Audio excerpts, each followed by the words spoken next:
عمر مرموش عمل ايه النهارده عمر بقى؟ قول لي انت عمل ايه؟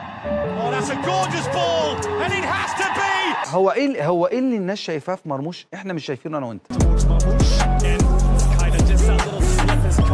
عشان جاب جون في ليبيا. النتاج يعني ايه اللي بيعمله في الدوري الالماني؟ ايه الانجاز اللي بيعمله يخليه منتخب يجي. مصر؟ تصدق بالله لا اله الا الله. احمد مدبولي قده 100 مره. احمد مدبولي اقسم بالله ايجابي عنه 100 مره. Hi, I'm Omar Marmoush and this is simply the best. عمر مرموش هو المثال الحي لان العقليه الصح هي اللي بتفرق، سواء بقى انت خارج من الشارع او من مدارس انترناشونال. Hi, my name is Omar Marmoush.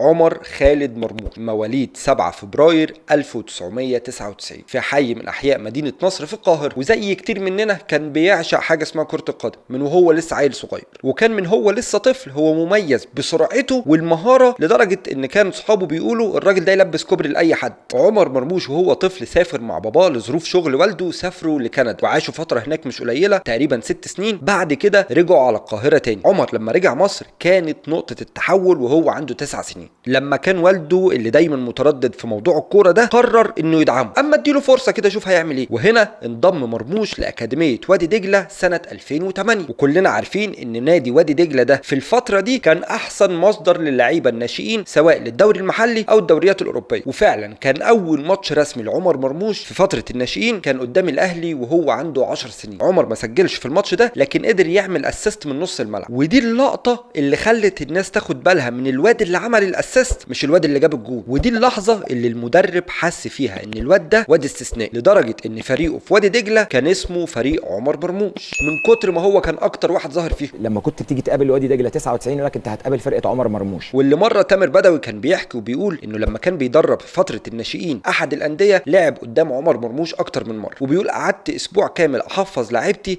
ان ازاي نقفل على الواد اللي اسمه عمر مرموش ده اللي بينزل في الماتش يجيب بالجونين وبالثلاثه. وفعلا قدر فريقه انه يقفل على عمر مرموش ويخنق عليه، وكتف فريق وادي دجله طول الماتش لحد الدقيقه 80 كانوا كسبانين 1-0، عشان مرموش في اخر 10 دقايق يحول النتيجه من 1-0 ل 3-1 بعد ما يسجل 3 اجوان في 10 دقايق. كسبوا 9 يا كوتش. طب ومرموش هاتريك الاسبوع اللي بعديه عملوا ايه؟ كسبوا 7 يا كوتش. طب ومرموش 2 مثلا عملوا ايه؟ كسبوا 11 عمل سوبر هاتريك. ايه يا عم في ايه؟ دماغي بقى طول الاسبوع بحفظ الناس ازاي هنضيق عليه مساحات، وبنضيق عليه مساحات ب3، فماشيين 1-0 لهليوبلس لغايه الدقيقه 82، من الدقيقه 84 للدقيقه 90 3-1 عمر مرموش هاتريك.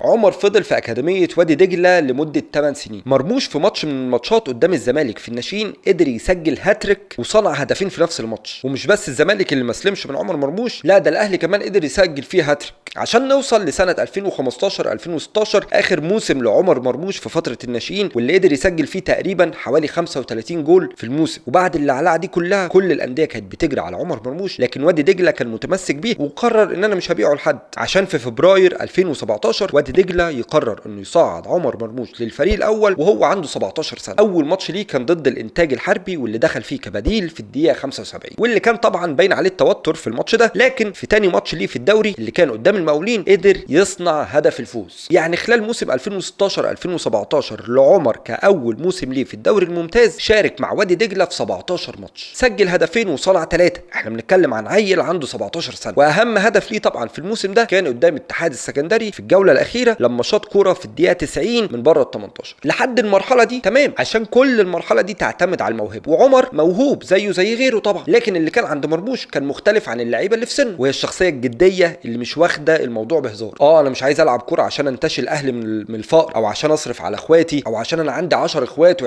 اخت عايز اجوز دي وعايز اصرف على ده واشغل ده، لكن انا عايز ابقى حاجه في الكوره. وهو ده الدافع اللي كان عند مرموش، دافع الوصول والنجاح والاستمراريه اللي اتكونت عنده من وجهه نظري بسبب التزامه بفتره التعليم، اللي كان طلع ابوه مره وقال ان هو كان بيطلع مرموش من المعسكرات او الماتشات او التمرينات لو حصل بينهم تضارب وبين مواعيد المدرسه ثم المدرسه. وده هنشوفه على العكس تماما مع لاعبين عندهم الموهبه في المرحله دي، زي كهربا مثلا اللي طلع مره في عيد الام قال انا بشكر امي عشان هي السبب في اللي انا وصلت له ده، لولاها ما كنتش هوصل لحاجه. امي كانت بتقعد تحل لي الواجب في البيت عشان لما اروح المدرسه ما اتضربش وتقول لي انزل العب كوره يا ابني. وفارق العقليه بتاعه كهربا عن مرموش اللي احنا شايفينه في الوقت الحالي يعكس لك مدى تأثير التعليم في شخصية ده وفي شخصية ده، او في عقلية ده وفي عقلية ده. مرموش ما طولش كتير مع وادي دجلة في الدوري المصري عشان يبتدي يثير انتباه بعض الأندية الأوروبية، عشان في صيف 2017 جاله اكتر من عرض، واللي كان جاله 3 عروض من بروسيا دورتموند وفولفسبورغ ومالاجا الاسباني. لكن اللي قدر يحصل على توقيع عمر مرموش في الوقت ده كان هو نادي فولفسبورغ، واللي قدر يشتري عمر مرموش من وادي دجلة ب 100,000 يورو ساعتها. ودي كانت خطوة ونقلة كبيرة جدا في حياة عمر مرموش. والده كان ساعتها متردد لأنه هو دايما عنده فكرة السكة دي مش مضمونة يا ابني، لكن في الآخر قال له لو ده حلمك سافر وجرب.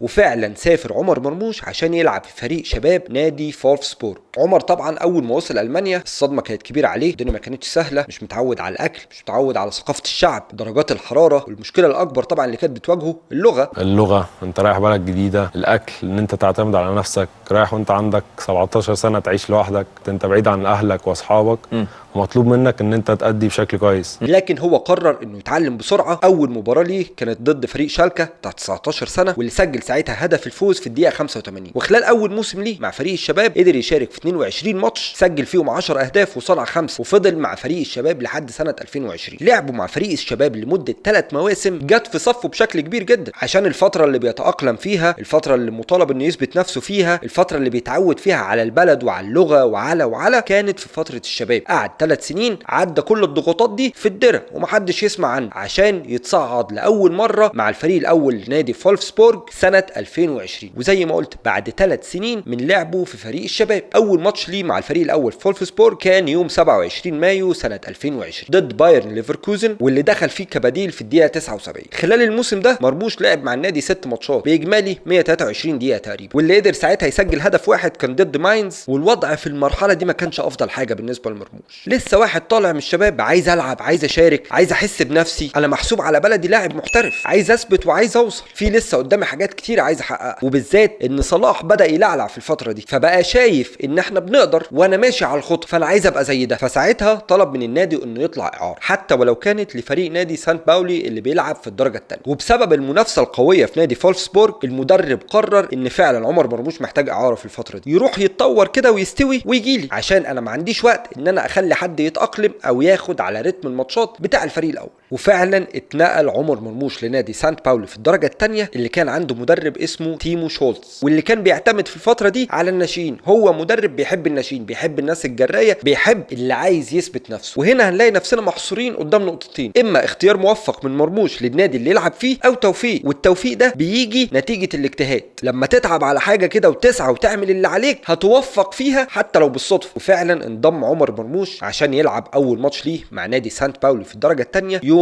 18 اكتوبر 2020، واللي كان ضد نادي هايدنهايم، واللي للامانه ما كانش موفق في اول ماتش ليه ولا اول 3-4 ماتشات ليه، لكن بعد كده بدا يظهر بشكل مختلف تماما، واللي قدر يسجل اول هدف ليه مع النادي ضد كيل يوم 2 نوفمبر. يعني بنتكلم بعد 15 يوم تقريبا من اول ماتش ليه مع النادي، عشان يكون ملخص رحله عمر مرموش مع نادي سانت باولي لموسم 2020-2021 هو 21 ماتش، واللي قدر يسجل فيهم 7 اهداف ويصنع 3. وعشان دايما اللقطه بتروح للمجتهد، فكان في ماتش مهم جدا ضد نادي هامبورغ وخسرانين 1-0، وفي الدقيقه 88 عمر مرموش يقدر يسجل التعادل، عشان في اخر السيزون ده الصحف الالمانيه تكتب عن عمر مرموش وتقول عمر مش مجرد لاعب للاعاره، عمر نجم في طريقه للصعود. في نفس الفتره دي كتبت الصحافه المصريه نقلا عن لسان شوقي غريب مدرب المنتخب الاولمبي ساعتها ان احنا عندنا لعيبه في الدوري المصري احسن من عمر مرموش. وليه شوقي غريب قال كده؟ عشان هو قرر عدم استدعاء عمر مرموش لاولمبياد طوكيو. اكتر مدرب ظلمني في مسيرتي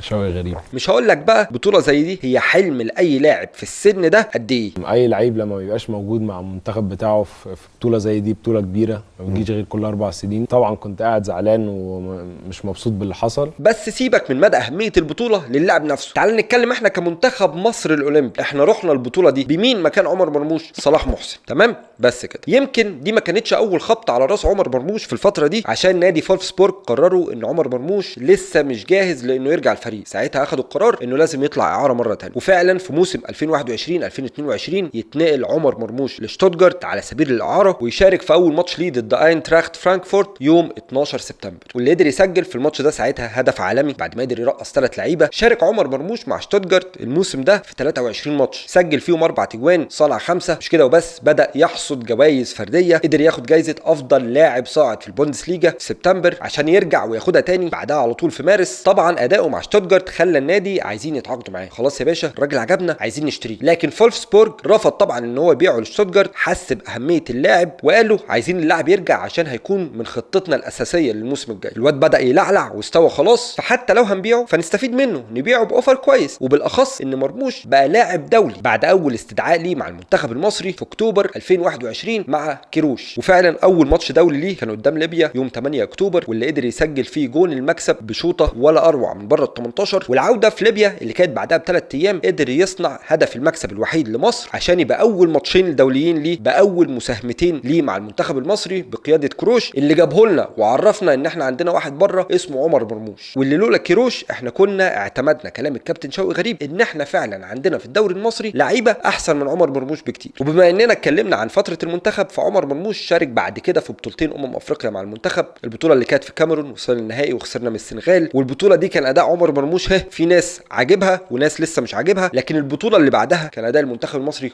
كله سيء جدا. لكن عمر مرموش في البطوله الثانيه كان واحد من اللعيبه القلائل في المنتخب اللي راضين الشعب المصري. نسيب المنتخب ونرجع لرحلته في المانيا، رجع مرموش لنادي فولفسبورج تاني بعد ما الاعاره بتاعته خلصت، وطلع ساعتها مرموش في الاعلام وقال انا راجع عشان العب اساسي، انا مش هقعد دكه تاني، ولو ما لعبتش هطلع لنادي تاني يناسبني ويناسب امكانياتي. لكن بعد ما المدرب بتاع نادي فولفسبورج اتغير وبسبب التطور اللي وصل ليه عمر مرموش، حطهم في موقف ان اللاعب ده لازم يشارك، وفعلا مرموش شارك مع نادي فولفسبورج 36 ماتش في المرحله دي ما بين الدوري والكاس، الا انه ما كانش مبسوط حتى مع المدرب الجديد بسبب ان معظم الماتشات ما كانش بيبدا اساسي، معظم الماتشات كان بيلعب في اماكن مش بتاعته، كان بيطلب منه انه يقوم بادوار دفاعيه اكتر من الادوار الهجوميه، واللي كان المدرب بتاعه طلع وانتقد ادواره الدفاعيه او سوء مستواه الدفاعي في بعض المؤتمرات الصحفيه. فساعتها مرموش قرر ان يا باشا انا مش هنا عشان اثبت نفسي، ولا انا هنا عشان اخد المشاركه او عشان انور رضاكم، لا انا خلاص ثبتت نفسي، انا بينت ان انا لاعب كويس، وانتوا نادي عايزين لاعب بمتطلبات معينه، فانا وانتوا زي الفل بس احنا مش ماشيين مع بعض. فخد ساعتها مرموش قرار ان انا عايز اتنقل لنادي تاني، وفعلا بلغ اداره نادي فولفسبورج ان انا خلاص عايز امشي. الاداره رحبت، ما كانش عندها مانع. وانا هنا لما بتكلم وبقول عمر مرموش انا مش قصدي عمر مرموش كشخص، عمر مرموش دي تحتوي على عمر مرموش والد عمر مرموش وكيل اعماله احمد عبدون، لانه والده قدر يطلع لاعب بالعقليه المحترمه المحترفه دي. العقليه المحترمه المحترفه دي قدرت تختار وكيل لاعبين كويس زي احمد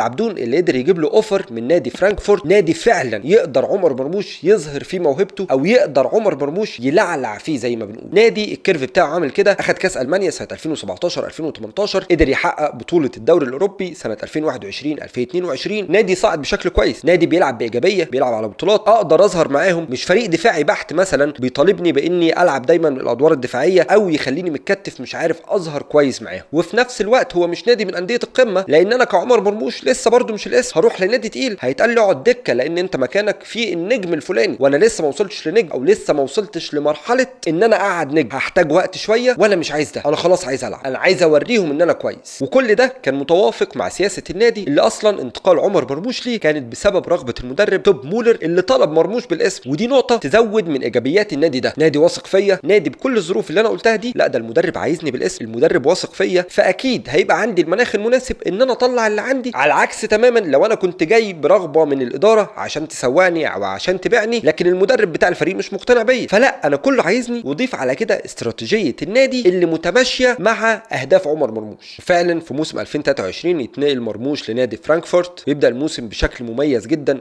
ثنائيه قدام دورتموند، ماتش قدام بايرن ميونخ تاريخي بالنسبه ليه ولفريقه، واللي ساهم ساعتها في 3 اهداف، قدر يسجل جون وصنع 2 في ماتش فاز فرانكفورت فيه على بايرن ميونخ 5-1 عشان يخلص عمر مرموش اول موسم ليه مع فرانكفورت ب 17 جول و6 اسيست. وبنهايه الموسم ده يجي له عرض للدوري اللي كان بيحلم بيه الا وهو الدوري الانجليزي، ولكن المره دي من احد انديه منتصف الجدول، واللي قرر ساعتها يرفض العرض ده عشان هو شايف ان ده مش هيزود لي حاجه، انا دلوقتي بلعب في نادي متماشي مع امكانياتي، قادر اظهر فيه موهبتي، قادر اتطور معاهم بشكل احسن، انا مش محتاج اتنقل لفرقه في منتصف الجدول حتى لو كان في الدوري اللي انا نفسي اروحه هو الدوري الانجليزي، فهستنى ولو هطلع هطلع على حاجه احسن، هطلع على حاجه من الفرق الكبيره في العالم. وفعلا قرار مرموش كان انه يكمل في فرانكفورت، وبدا السيزون الحالي مع فرانكفورت باداء احسن بكتير من اداء الموسم اللي فات. لعب مع فرانكفورت 25 ماتش، مسجل 19 هدف، 14 هدف منهم في الدوري، عامل 12 اسيست، ده غير الارقام الفرديه اللي بدا يكسرها. اول لاعب في فريق فرانكفورت يجيب 14 هدف تقريبا في الدور الاول. زيد على كده اسمه بقى يتقال مع اسم ميسي ان هم اللعيبه اللي قدروا يسجلوا 3 اهداف من 3 ضربات ثابته في 3 ماتشات ورا بعض. دلوقتي هو واحد من احسن 5 مهاجمين في الدوريات ال5 الكبرى، ووصل لمرحله ان اكبر انديه العالم دلوقتي بتجري وراه عايزه تشتريه. الاسم الاكبر على الساحه دلوقتي هو مانشستر سيتي، وعلى حسب ما اعرف السيتي عارض 60 مليون، فرانكفورت مش راضي يفرط فيه باقل من 80 مليون يورو. عمر مرموش اللي فولفسبورج اشتراه من وادي دجله ب 100,000 يورو، دلوقتي فرانكفورت طالب فيه 80 مليون يورو.